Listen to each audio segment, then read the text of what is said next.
Hello everyone. আজি আমি first কোয়েশ্চনটো চাম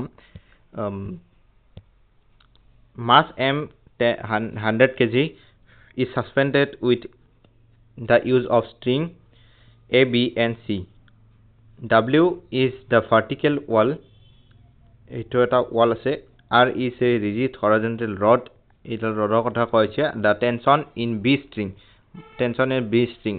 C stringত tension নাই বা টেনশন সুধা নাই বি স্ট্ৰিঙত আমাৰ টেনশন লাগে গতিকে এইডাল আমি হৰাইজন্টেলৰ লগত এইডাল আমি লাইন ড্ৰ কৰিলো এইটো এংগল থিটা হ'ব গতিকে এইফালে হ'ব এই যদি আমি টি বুলি ধৰো টেনশন এইটো হ'ব আমাৰ টি cos 45 ডিগ্ৰী এন্ড ওপৰ ফালে হ'ব আমাৰ T sin 45 degree and t sin 45 degree is equal to 100 হ'ব অৰ্থাৎ t sin 45 degree 1/√2 1/√2 is equal to 100 অর্থাৎ টেনশনৰ ভ্যালু হ'ব ইয়াতে 10√2 and c সাইডত আমাৰ টেনশন ভ্যালুটো খুদিছে গতিকে c আমাৰ 20 বিট টেনশনৰ ভ্যালু হ'ব t cos 45 ডিগ্ৰী t ৰ ভ্যালু আমি পাইছো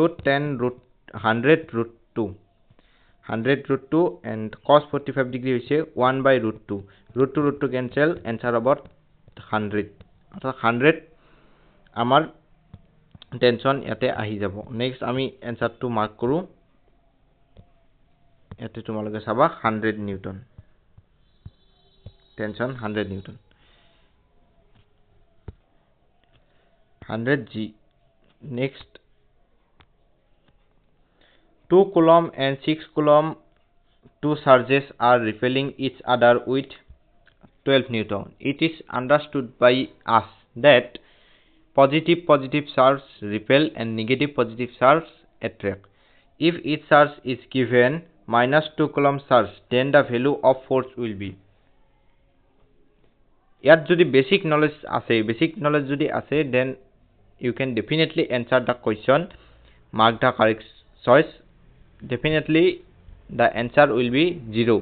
Karon -2 কুলমৰ লগত যদি আমি তাক -2 কুলম চাৰ্জ দিও তেতিয়া হ'ব 0 হৈ যাব গতিকে এট্ৰাকটিভ ফোৰ্স এটা আমি ডেভেলপ হ'ব বুলি ক'ব নোৱাৰো বা এটা আমাৰ 0 এটা ফোৰ্স ডেভেলপ হৈ যাব এইটো আমাৰ ৰিপালসিভ বা এট্ৰাকটিভ ফোৰ্স নহব এইটো আমি কৰিও চাব পাৰো আমি যদি চাও কে q1 q2 অৰ্থাৎ 6 পূৰণ 2 12 r² = 12 এটা 12 ক্যান্সেল আমাৰ ইয়াতে আমি পাও যে k r² = 1 ইয়াত যদি আমি বেসিক্যালি চাও 2 কুলম চার্জ দিছে -2 কুলম ইচ দুটা চার্জকে দিছে গতিকে প্ৰথম চাৰ্জটো হ'ব 0 আৰু নেক্সট চাৰ্জটো হ'ব -2 কুলম দিলে 4 কুলম এটা 0 আৰু 4 কুলম এইটো আমি যদি কুলম স্লট লগাও তেতিয়া আমাৰ 0 আহি যাব গতিকে 0 is the correct choice for the given question thank you so much